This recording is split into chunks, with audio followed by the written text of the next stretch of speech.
I remember when I was first in Japan, actually just before that, I did not know how to count to 10. I didn't know how to apologize or say anything in Japanese. It was just this web of intertangled things that I didn't know, and I was like, I'm never going to be able to count to 10, even though I had studied Spanish for 3 years and I loved speaking Spanish, but it felt like a different beast.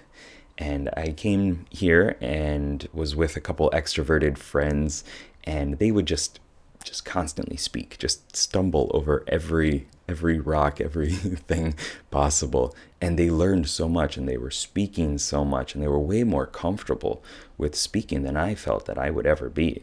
I had good listening skills and good comprehension, but when it came time to actually speak, it just felt like this massive struggle. And several years later, I was working I had to give speeches in Japanese and things like that.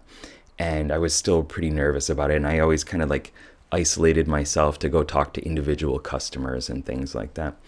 And one of my coworkers came up and she said, why don't you do that? Why don't you do the speeches? Like, you're never going to improve if you don't challenge yourself to get out there and make some mistakes, and that's okay. And from that point on, I grabbed the mic, not instantly, but I grabbed the mic and I was able to enjoy speaking in front of 300 people at a time in Japanese, in English, and kind of telling jokes and playing around with it. And that actually became more comfortable than the one-on-one conversations. And that's something that I never would have actually realized if I didn't take the chances.